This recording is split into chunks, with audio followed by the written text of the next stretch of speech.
Kaur ki jai. Jai. Prem se kaho Shri Krishna Chaitanya Prabhu Nityananda Shri Advaita Gadadhar Shri Vasadi Gaur Bhaktivinoda ki jai. Jai. Shri Shri Radha Krishna Gopa Gopinath Shama Kund Radha Kund Giri Govardhan ki jai. Jai. Vrindavan Dham ki jai. Maya Jai. Bodham ki jai. Jai. Yamuna Mai ki jai. Ganga Jai. Mai ki jai. Bhakti Jai. Devi ki jai. Jai. Tulasi Maharani ki jai. Samaveda Bhaktivinoda ki jai. All glories to the assembled devotees. Hare Krishna. All glories to the assembled devotees. Hare Krishna. All glories to the assembled devotees. Hare Krishna. All glories to Sri Guru and Sri Gauranga. Hare Namo Hare Krishna Bol. Vidaya Krishna Prasthaya Bhutale Srimate Bhaktivedanta Swaminiti Namine Namaste Saraswati Deve Gaurvani Pracharine Nirvishesha Shunyavadi Paschatya Deshatarine. Om Namo Bhagavate Vasudevaya. Om Namo Bhagavate Vasudevaya. Om Namo Bhagavate Vasudevaya. Om Namo Bhagavate Vasudevaya. Om Namo Bhagavate Vasudevaya. Om Namo Bhagavate Vasudevaya. Reading from Srimad Bhagavatam, Canto 3, Chapter 8, Text 12 today. Chatur Yuganam cha sahasramapsu swapan swayodiritaya swashaktya kalakyaya sadita karma tantro lokanapitan dadrishe swadehe. Chatur Yuganam cha sahasramapsu swapan swayodiritaya swashaktya kalakyaya sadita karma tantro lokanapitan dadrishe swadehe.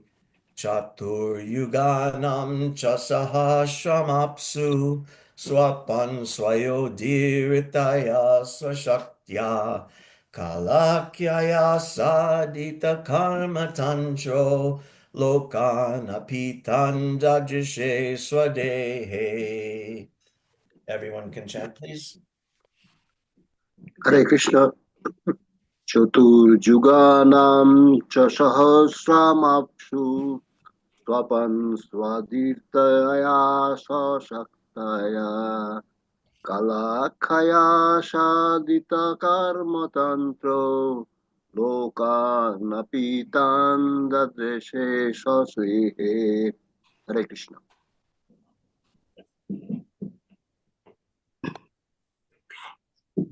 Chaturyuganam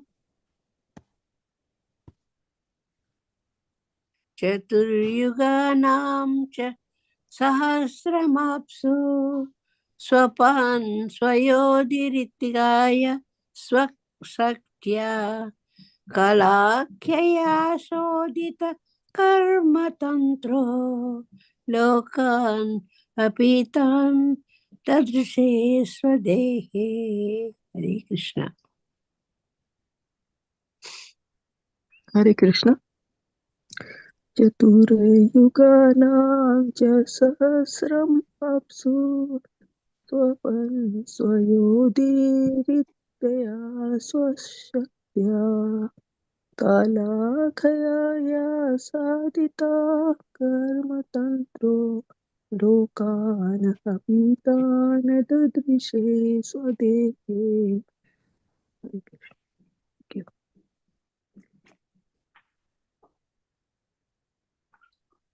Anyone else? Okay, word for word translation. Chatu, 4. Yuganam, of the millenniums. Cha, also. Sahasram, 1,000. Apsu, in the water. Swapan, dreaming in sleep. Swaya, with his internal potency. Udiritaya, for further development. Swashaktya, by his own energy. Kala Akyaya, by the name Kala. Asadita, being so engaged. Karma Tantra, in the matter of fruitive activities. Lokan, the total living entities. Apitan, bluish. Dajrishe, saw it so. Swadehe, in his own body. Translation. The Lord laid down for 1,000 cycles of 4 yugas in his internal potency and by his external energy. He appeared to be sleeping within the water. Let me read that sentence again. The Lord laid down for 1,000 cycles of 4 yugas in his internal potency, and by his external energy, he appeared to be sleeping within the water. When the living entities were coming out for further development of their fruitive activities, actuated by the energy called Kala Shakti, he saw his transcendental body as bluish. Purport by His Divine Grace Srila Prabhupada. In the Vishnu Purana, Kala Shakti is mentioned as avidya. The symptom of the influence of the Kala Shakti is that one has to work in the material world for fruitive results. The fruitive workers are described in Bhagavad Gita as mudhas or foolish. Such foolish living entities are very enthusiastic to work for some temporary benefit within perpetual bondage. One thinks himself very clever throughout his life if he is able to leave behind him a great asset of wealth for his children, and to achieve this temporary benefit, he takes the risk of all sinful activities without knowledge that such activities will keep him perpetually bound by the shackles of material bondage. Due to this polluted mentality and due to material sins, the aggregate combination of living entities appeared to be bluish. Such an impetus of activity for fruitive results is made possible by the dictation of the external energy of the Lord, Kala. Chatur yuganam cha sahasramapsu swapan swayodiritaya swashaktya kalakyaya sadita karma tantro lokana pitanda drishe swadehe. The Lord laid down for 1,000 cycles of 4 yugas in his internal potency, and by his external energy, he appeared to be sleeping within the water. When the living entities were coming out for further development of their fruitive activities, actuated by the energy called Kala Shakti, he saw his transcendental body as bluish. Namo Om Vishnu Padaya Krishna Prasthaya Bhutale Srimate Bhaktivedanta Swami Niti Namine Namaste Saraswati Deve Gauravani Pracharine Nirvishesha Shunyavadi Paschata Deshatarine. This is a very interesting verse. Continuing with Maitreya's explanation of the creative process in answer to Vidura's questions. A lot of very interesting things here. One interesting thing is this mention of Kala Shakti. We noted Kala is time, the time factor, but it's very interesting that the verse in purport is not mentioning it as time. It's just mentioning this Kala Shakti, which is running the whole thing, because time is not just, it's not just the hands of our clock moving around, or the digits, nowadays, the digits of a clock moving around, or a calendar counting off days and weeks and years and centuries, or the passing of time like that. But this Kala Shakti is so much more than that. It's actually the original cause, not original, but one of the original causes of this whole creation, as described, that all of the living entities come into action, come into activity through this Kala Shakti. And we also heard several weeks ago in the description of creation how this Kala Shakti is what causes the undifferentiated material energy, the Mahatattva, to differentiate into the different modes of material nature. And from there, all of the senses and bodies and elements and everything comes out from that, all due to the Kala Shakti. So therefore, the Kala Shakti is being spoken of like that here as this supervising energy of Krishna over everything, not just counting off time on a clock or counting off time like that. It's so much more than that.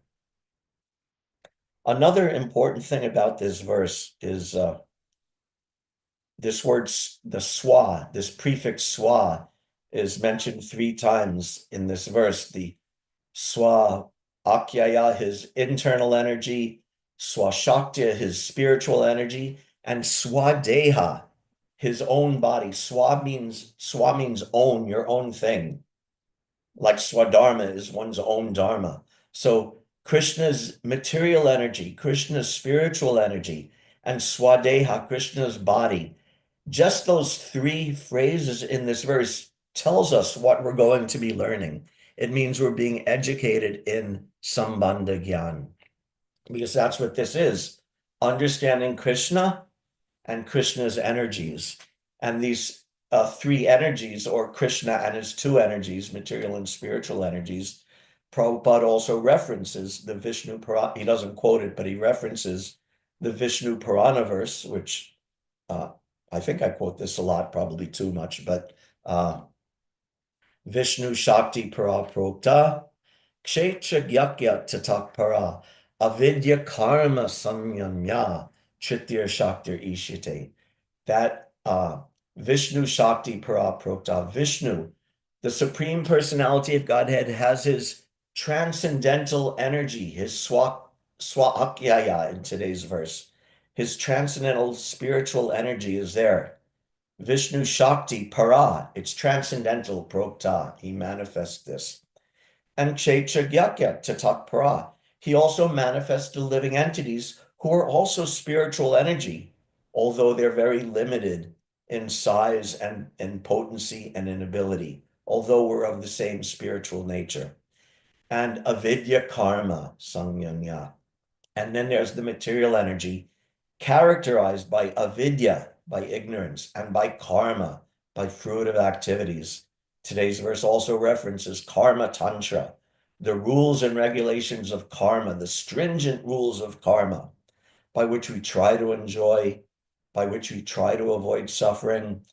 And like Prabhupada very beautifully explains how people think by karma, that, oh, if I could collect my money, if I could collect my family, give a nice dowry for my daughter, leave a nice inheritance for my children, then my life is a success. This is all under avidya karma, ignorance and fruitive activities. So this is what we're meant to understand here is this sambandha gyan, the nature of the living entities, both the conditioned living entities and the liberated living entities, the nature of the energies of Krishna, his spiritual energies, his material energies, his so-called material energies, and Krishna himself, Swadeha, in his own original form, in his own original existence. And when we understand that, and the interactions between them, and how Krishna is the controller of all of it, then we can engage in devotional service. That's something we also discussed 2 or 3 weeks ago, how Sambandha Gyan, Sambandha leads to Abhideya, which is the actual practice of devotional service. If you don't know anything about Krishna, if you don't understand anything about Krishna, then you won't engage in devotional service. So with that Sambandha Gyan, one engages in devotional service. And then Abhideya leads to Prayojana. When you perform your devotional service with sufficient quality and sufficient quantity and sufficient intensity, then you get the fruits of that devotional service, which is love of Krishna. So that, therefore, so much time is being spent here understanding the nature of Krishna and his process of creation. In the translation, Prabhupada says about Vishnu slumbering in the ocean that he appears to be sleeping. He appears to be sleeping means it looks like sleeping, but it's not really sleeping. That's not actually in the Sanskrit. It doesn't say appears in the Sanskrit, but Srila Prabhupada is getting that from, of course, from his own realization, and also Srila Vishwanath Chakravarti Thakur's commentary on this verse also explains that as well.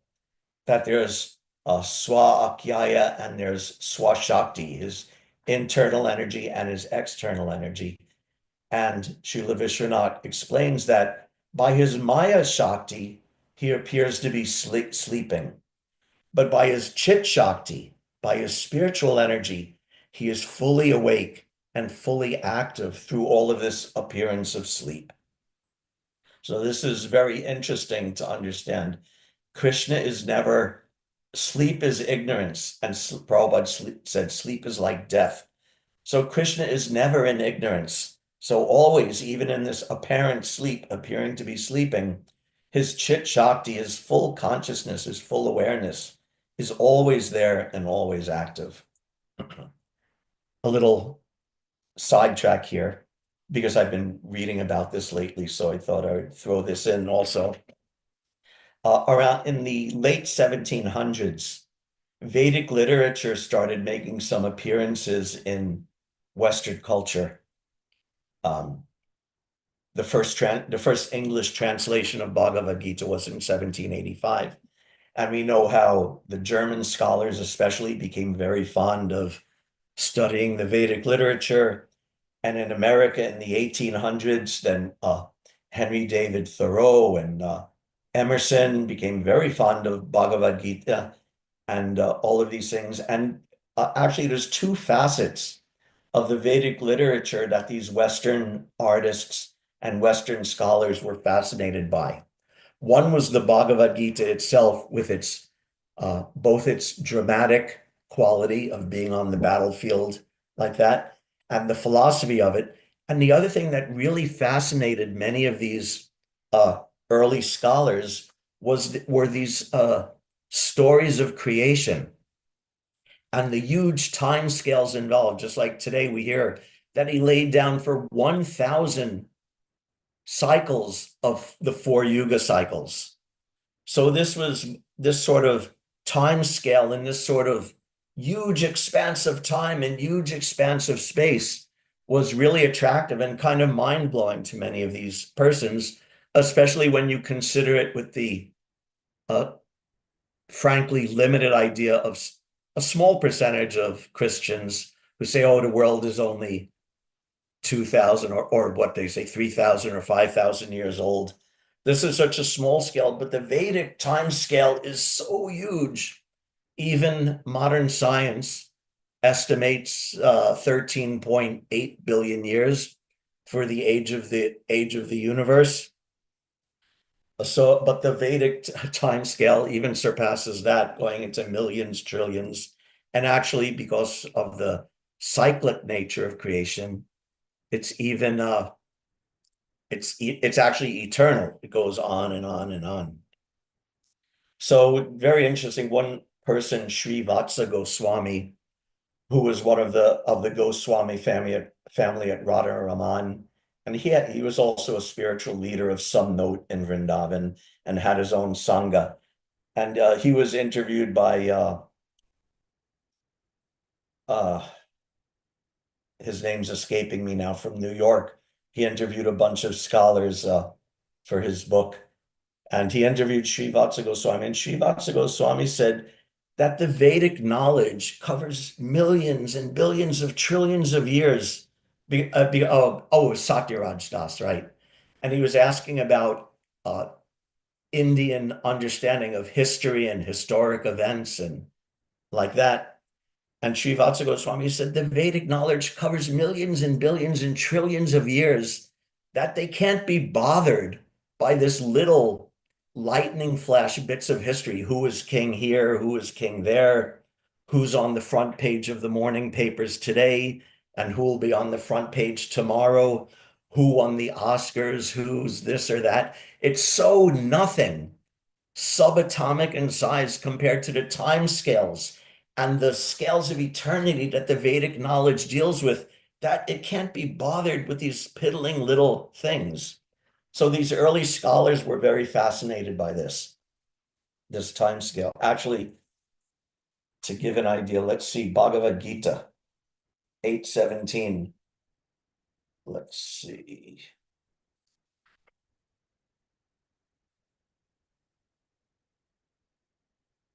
Ah, uh, let's see now. The cycle of Satya Yuga is characterized by virtue, wisdom, religion, there being practically no ignorance and vice, and that yuga lasts 1,728,000 years. In the Treta Yuga, vice is introduced, and this yuga lasts 1,296,000 years.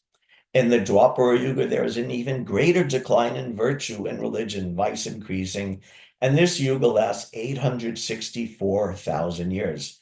And finally, in Kali Yuga, the yuga we have now been experiencing over the past 5,000 years, there is an abundance of strife, ignorance, irreligion, and vice, true virtue being practically non-existent. And this yuga lasts 432,000 years.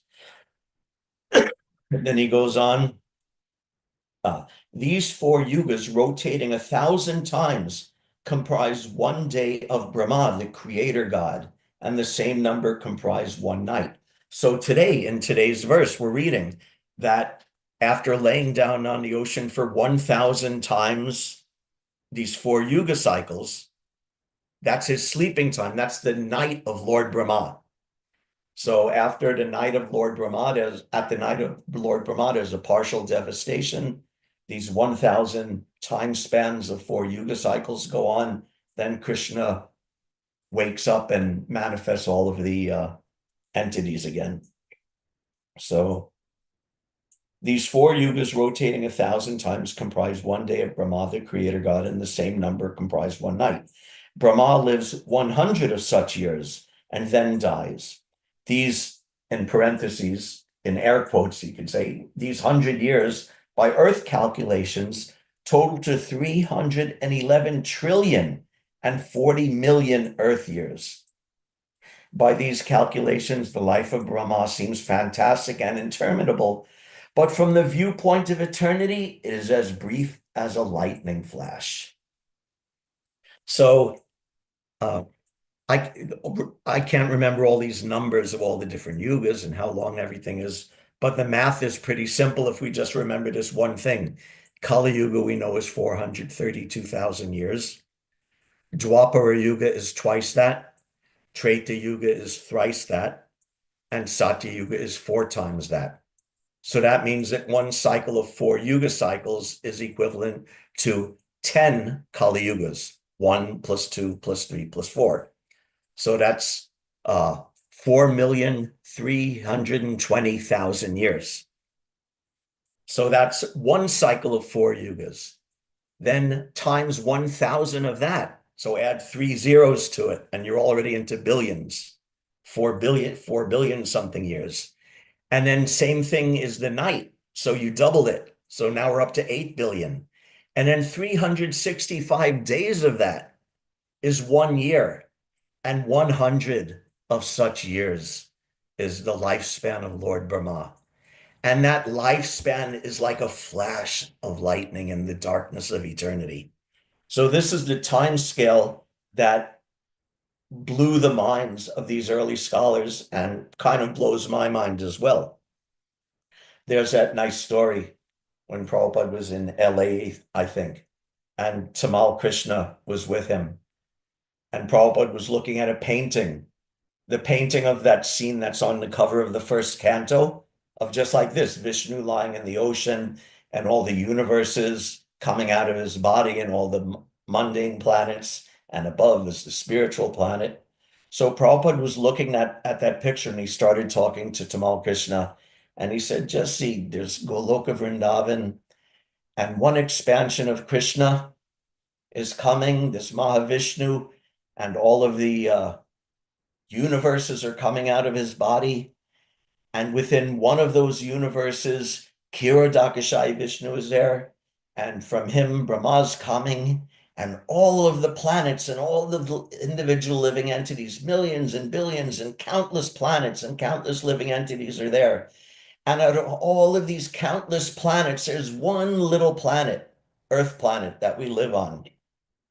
And now, not one Earth planet with its billions of people and with its dozens or hundreds of countries and continents and so much space. There's this one country, America. And in that America, there's this one state of California. And in that, there's this one city of Los Angeles. And in this city of Los Angeles, there's this one Jiva soul, Tamal Krishna, and he's thinking that he's a very important person. So this is what we learned from this amazing time scale. But these early scholars, the German Indologists and the American Transcendentalists, because they had no spiritual master, because they had no parampara, because they had no guidance, they all misunderstood. Even when they appreciated, and it's nice they appreciate, and the BBT, they always like to put the quotes from Thoreau about how wonderful Bhagavad Gita is, and that's good advertisement, but they all misunderstood. And one in particular, this is why I'm going into this. I was reading about this person recently. If there's any English former English majors out there will know Samuel Taylor Coleridge, a 19th century poet, one of the greatest English poets, the founder of sort of modern romanticism poetry. Some of you may be familiar with, for example, the Rime of the Ancient Mariner. Water, water everywhere, and all the boards did shrink. Water, water everywhere, nor any drop to drink. This famous line from that poem, or his poem Kubla Khan. Anyway, very famous person. And he was also very fascinated with and very influenced by a lot of these Vedic scriptures, Hindu ideas and Hindu scriptures. And here's one thing he wrote. He said, I should very much wish, like the Indian Vishnu, to float along an infinite ocean, cradled in the flower of the lotus, and wake once in a million years for a few minutes, just to know that I was going to sleep a million years more. So he was aware of this and fascinated by this, and also completely misunderstanding. And it may be also relevant to note that Coleridge was also a big opium addict. So to him, the idea of waking up for a moment and then just sleeping, dreaming millions of years away, might have been, for that reason, as an opium addict, also might have been very attractive to him. But his misunderstanding that Vishnu's sleep is like our sleep. This is again, as Prabhupada said, he appears to sleep. And as Vishwanath Chakravarti Thakur explained, that by the Maya Shakti, he appeared sleeping, but his Chit Shakti was fully awake and fully active. His consciousness is never crippled or limited or materially delineated like the consciousness of conditioned souls is. And actually anyway, to go on, there are 3 stages of consciousness described in the scriptures. This is, let's see, Prahlad Maharaj. Prahlad Maharaj explains this. Yes. What Prahlad learned in the womb. Budhir, Jagaranam Swapna. We heard Swapna, Swapam, we heard in today's verse also. Susuptir iti vrittaya, tayen ivanu bhuyante, sodyaksha purusha para. Intelligence can be perceived in 3 states of activity: wakefulness, dreaming, and sleep. The person who perceives these 3 is to be considered the original master, the ruler, the supreme personality of Godhead. So these 3 facets of consciousness are there: wakefulness, Jagrati, we're awake and we're walking around and we're working, we're acting, we're seeing, we're acting and reacting and perceiving and thinking, all of this while we're awake, Jagrati. Next is Swapna, dreaming, where the mind is still active, but in a dream world, in a fantasy world, where the gross material body is actually not involved. It's all on the mental plane when one dreams. And the third state is susupti, which is total unconsciousness, like deep sleep when there's no dreaming going on. So these three stages are there. And as far as Coleridge and his opium use, drug use is like all of these three together. You take drugs or he took opium, laudanum, and he was seemingly awake, but at the same time, he's in a dream world, in a fantasy world. And at the same time, for one who takes these drugs, they're sunk in the deepest, darkest ignorance. So it's like all of these three states all mishmashed together in the state of intoxication, which of course is why no intoxication is our rule, because this makes your brain unable to function in a sane, methodical way, what to speak of a spiritual way. So it's a great impediment. And again, that's why people like Coleridge completely misunderstanding the nature of the Supreme Personality of Godhead. And as Prahlad says, that one who is above all of the and perceives all of those three states of consciousness, that's Krishna, the fourth state. So that fourth state is called Turiya. Chatur means four, Turiya means fourth. Chatur is four. There's what is it?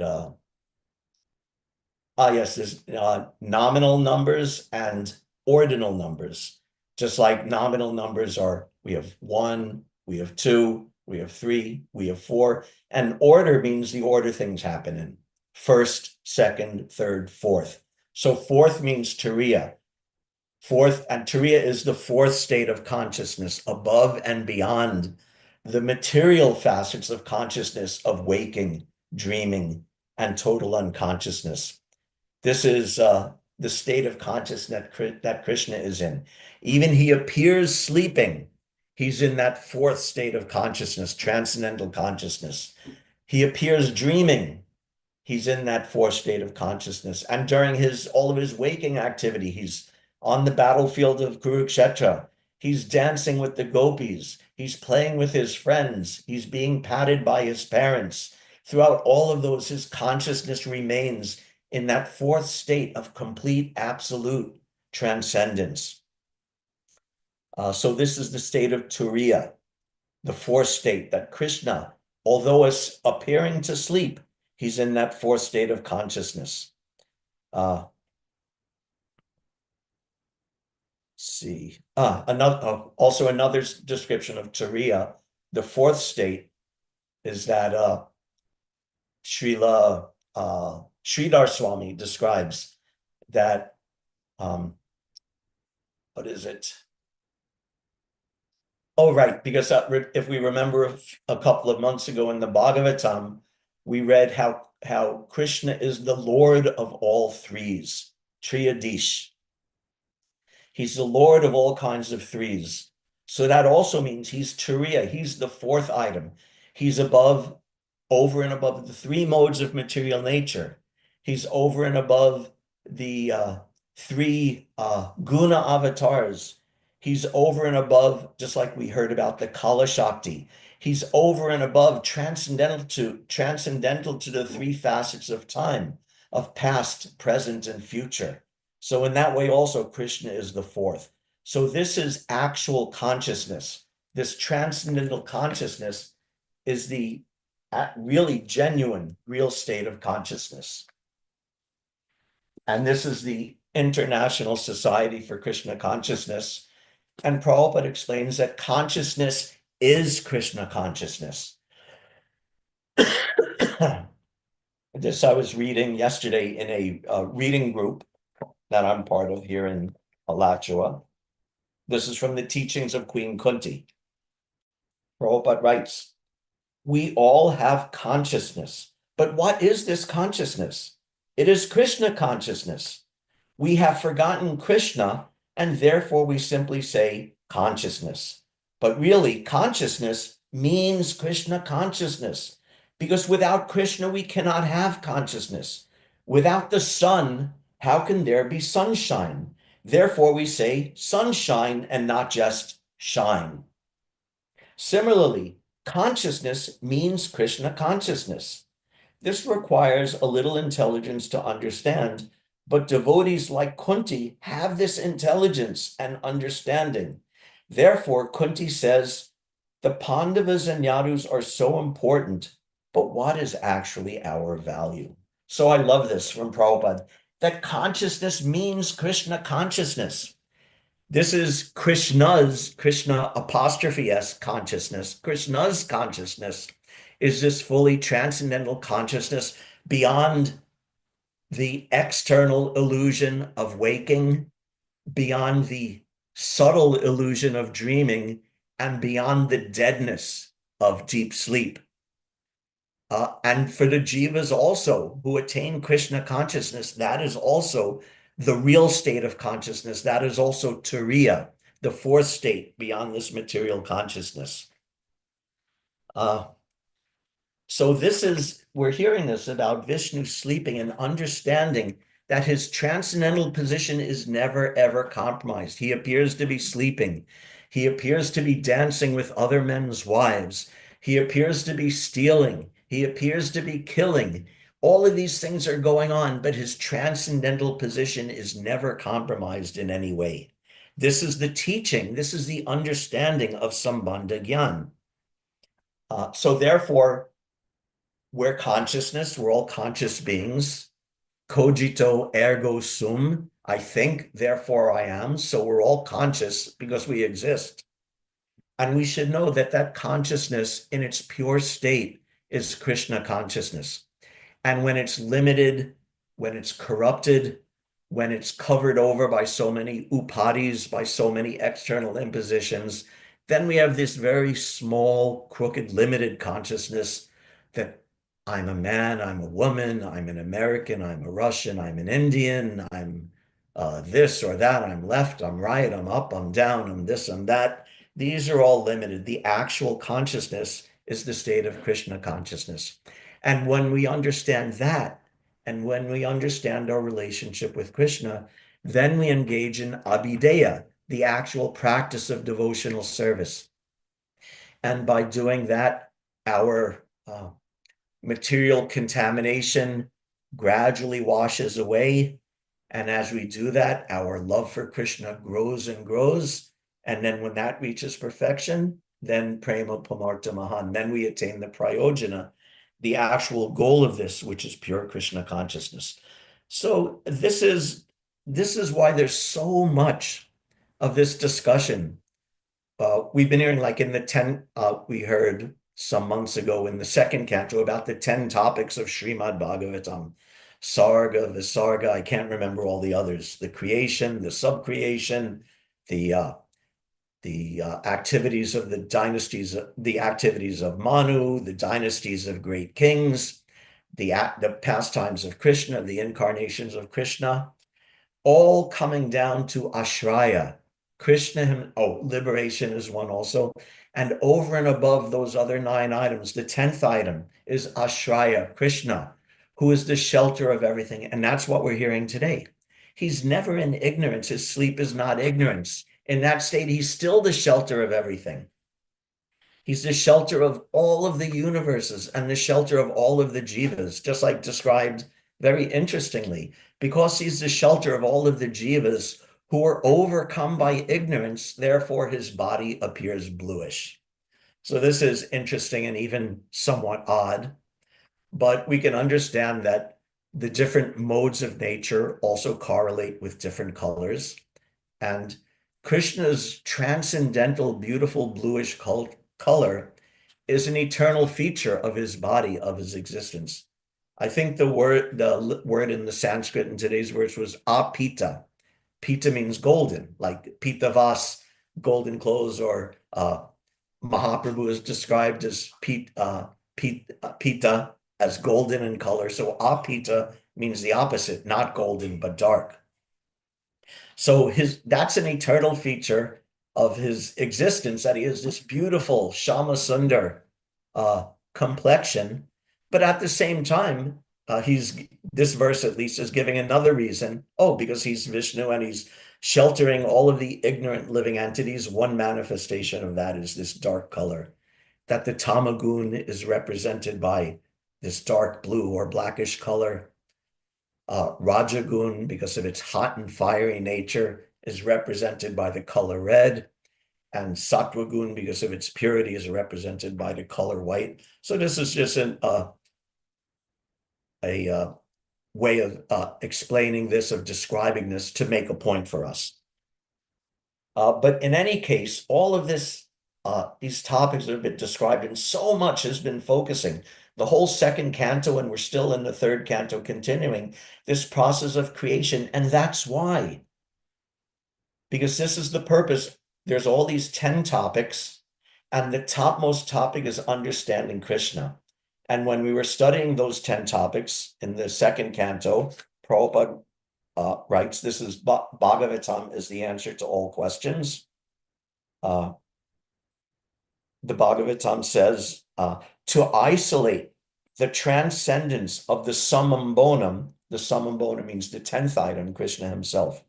To isolate the transcendence of the summum bonum, the symptoms of the rest are described sometimes by Vedic evidence, sometimes by direct explanation, and sometimes by summary explanations given by the great sages. So all of this description of creation and the guna avatars and at the three Vishnus, the Purusha avatars, and all this creation and how Krishna is represented in this material world is there for that reason. The two first topics are Sarga and Visarga, the creation of the material elements and the subsequent creation by Lord Brahma. And we're explaining that because it's to isolate the transcendence of the summum bonum.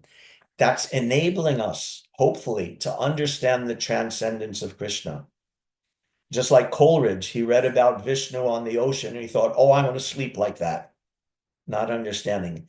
And we read that and we understand, oh, Krishna is so wonderful and so transcendental and so beautiful and so fully conscious and so above everything as the creator and controller of everything.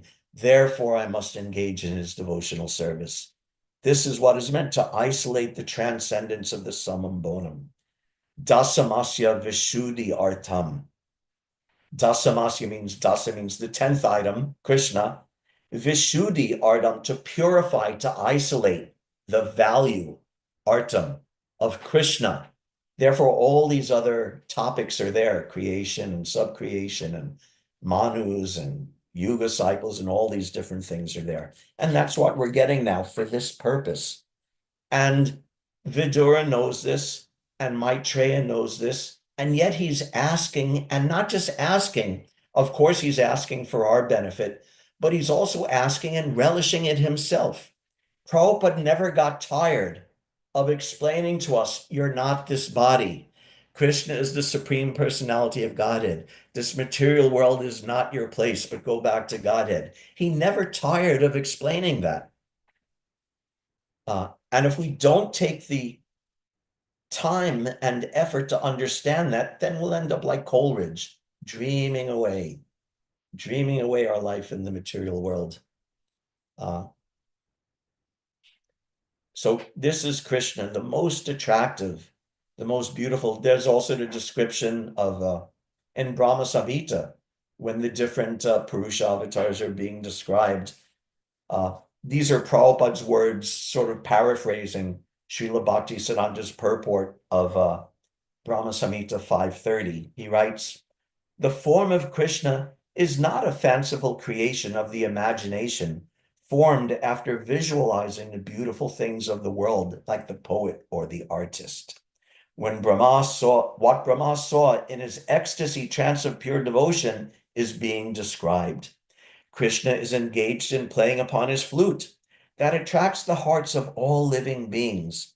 Just as a lotus petal produces a pleasant sight, so the two beautiful eyes of Krishna, who causes the manifestation of our spiritual vision, display the unlimited splendor and beauty of his moon-like face. So this is what we're led to, even when hearing about Vishnu sleeping on the ocean, that it leads us to Krishna, because we're isolating the transcendence. We're understanding Krishna's transcendental position. And as Prabhupada never tired of explaining it, and Srila Vidura and Maitreya never tired of discussing it, and the whole Bhagavatam never gets tired of discussing these topics. So we should also not become tired of it. If we think, oh, I already know this, I don't need to listen to, I'm not this body anymore. Or yeah, God, Krishna's God, I know that. I don't have to listen to this basic stuff. I want to hear the elevated stuff. I want to hear the Rasika stuff. That's a big misunderstanding. And we can understand actually Srila Vishwanath Chakravarti Thakur, I think it's in his Madhurya Kadamini, he explains that in the matter of offenses, committing offenses in devotional service and offenses against the holy name, he explains that if we look at our devotional service and look at our chanting, and even if we don't see ourselves committing offenses, if we don't have a taste for chanting, and if we don't have a full taste, an ever-increasing taste for chanting and for devotional service, and if we're not attaining love of God in our devotional service, then even if we can't point out the offenses in our devotional service and in our chanting, we can surmise that those offenses are there by the result of not having a taste and not making proper advancement. So we can presume that we're committing offenses by that. And similarly, if we're not in love with Krishna, if we're not thinking, oh, why should I chant 16 rounds? Let me chant 16 millions of rounds. If we're not thinking like that, as Prabhupada described, then even if we think we understand everything, then that's a sign we can surmise from that, that we can assume from that, that my understanding is not yet perfect and I need to go back and I need to read Bhagavad Gita. And I have to understand all of the 9 items of Srimad Bhagavatam in order to isolate the transcendence of Krishna. And then when the understanding becomes solid, then we could advance so beautifully. So again, finally, final words is that, like I said, Prabhupada never tired of it. Vidura and Maitreya never tired of it. And the Bhagavatam and all the Vedic literature never just tire of describing this. And we should also relish it. And it's being described from so many different angles and so many different ways. And it's fascinating and amazing, just like the early Indologists and the early Transcendentalists were fascinated by this. So we should also be fascinated by this. We maybe don't have to learn and memorize every single detail of how many years this is and all of that, but we should take this in and appreciate this and study and understand this for the purpose of understanding Krishna, the Supreme Personality of Godhead. Because when we see Vishnu, that's also Krishna, our Lord. Just like yesterday in the CC reading, Kaivalya Prabhu briefly told the story of like when Krishna met four-armed Narayan in the forest. And even that, they met four-armed Narayan, but their purpose was still to attain Krishna. So when we're studying about the Purusha avatars, it doesn't mean we're somehow Purusha avatar bhaktas, or if we study this, then oh, maybe I'll go to Vaikuntha and not go to Goloka or some other weird idea like that. No, because it's all Krishna. This is all my Krishna. The Vishnus are all my Krishna, and Ramachandra is my Krishna. And even the material energy, just again, like we heard today, Swa-Akyaya and Swashakti, it's all Krishna's energy. And it's all Krishna part of, as also today's verse said, Swadeha, Krishna's own transcendental form. Thank you very much for your kind attention. All glories to Srila Prabhupada. If there's any questions or comments, we can discuss now.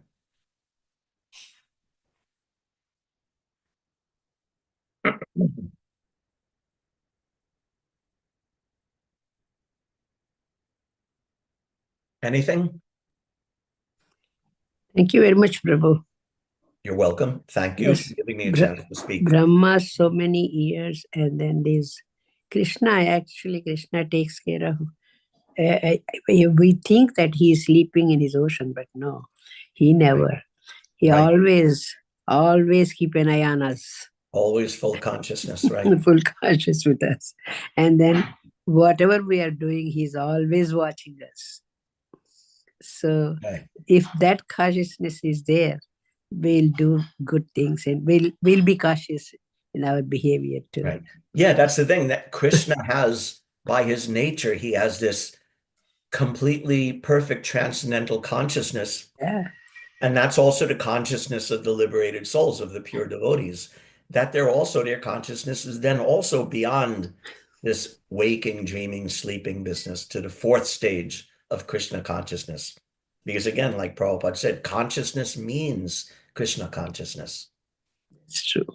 If you are sleeping, we might be deep sleep, we forget everything. Oh, yeah, I had good sleep. Now I managed like that. But Krishna is not like that. In sleep also, he thinks of us. So, Yeah. and he's Paramatma in us, and then he always watches what we are doing, Right. That is a consciousness we should have, Krishna consciousness. Thank you very much. Okay. Thank you very much, Prabhu, for You're nice welcome. And explanation. of course, as long as we have these material bodies, we have to sleep. That's true. Actually, you can survive longer without food and water than you can without sleep. That's So true. we have to sleep. But the devotee is thinking, oh, I want to serve Krishna. Okay, this body, I have to take it, just like we have to take time out to eat. And we spiritualize that by offering Krishna Prasad and honoring that. So we have to sleep. How do we spiritualize that? By using all of our every waking moment for This would be Krishna. hearing, chanting, serving, thinking, meditating on Krishna. Then Krishna will understand, okay, these breaks are there. And even in our dreams or in our deep sleep, if every waking hour is used, then there's possibility of Krishna entering there too. And like you said, like Prabhupada says all the time, we're not this body, we're not this body. Mm. That also we have to think. Right. We're not this body. Again and again. Yeah. Worrying about body, that's not the thing. So thank you very much, Prabhupada. Hare Krishna, thank you. Thank Anything else? Question or comment? you. Hare Krishna. Hare Krishna Prabhu, I wanted to draw back to the consciousness component. Very Sure. nice class. Thank you. The consciousness aspect, I think, where when you say, all consciousness is Krishna consciousness, and I think about there is material consciousness too, but that consciousness it's marginalized by the material energy. So when we think about like, oh, I'm environmentally conscious, or I have this consciousness about this or that, what we're missing the point is that we only have that material consciousness when we're so focused on that, and so the wholeness of consciousness, or the true consciousness, is really that Krishna consciousness. Right. So the other aspects of consciousness that we may have through the material understanding would be just that they are material consciousness. They are not complete. They are not spiritual. They are in that temporary state. Whereas Krishna consciousness is eternal and it's spiritual. It's a spiritual state. So Right.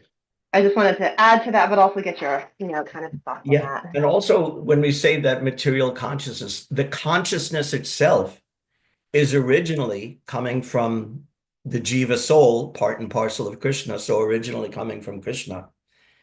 What's not Krishna consciousness about it is all of the garbage that we cover it up with, the material desires, the misconceptions. But even in that case, the consciousness itself is originally, consciousness is a purely spiritual phenomena, but we attach it to and cover it up with so many non-spiritual things. But even then, the original consciousness is actually Krishna consciousness, but it just can't shine forth. Just like, I don't know if this is the same thing or a little different, just like Prabhupada said, everyone wants happiness. And the only real happiness is in Krishna. Krishna consciousness, just like Krishna consciousness is the only real consciousness. So the only real happiness is in Krishna consciousness. So when people look for happiness through sex, drugs, money, rock and roll, whatever it may be, that's also a search for Krishna, because Krishna is the source of happiness, but we don't know it, and it's not in order. It's not done properly. But even in that case, the search for that material happiness is because of Krishna, and because of the consciousness that comes from Krishna, and because of our nature, which comes from Krishna, to search for happiness. So even in that case, we can trace it out that it's originally Krishna. He's the starting point of everything.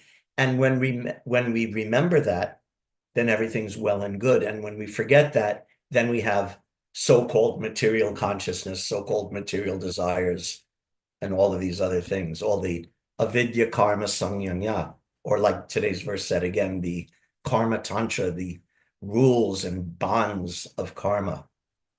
But originally, in its original state, and if we could, again, just like the second canto said, we want to isolate the transcendence. So that's also the case. If you look at yourself, that, oh, I'm trying to enjoy through this way and that way and material way. But if you isolate the transcendence, meaning what's the actual thing that will make me happy, then that's Krishna consciousness.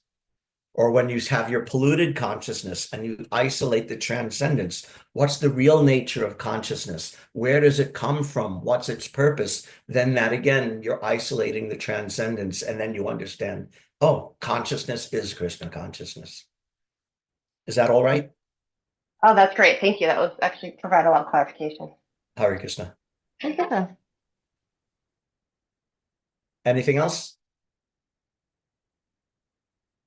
Okay. Thank you very much, everybody, for your very kind attention. I hope everyone is keeping well up there in Philly. Please accept my obeisances. Vanchakalpatarubhyascha. Kripa sindhubhyo cha patitanam Patitanam pavanebhyo pavanebhyo Vaishnavebhyo Vaishnavebhyo namo namo namah. namo. Hare Krishna. Everybody have Hare a Krishna. full day.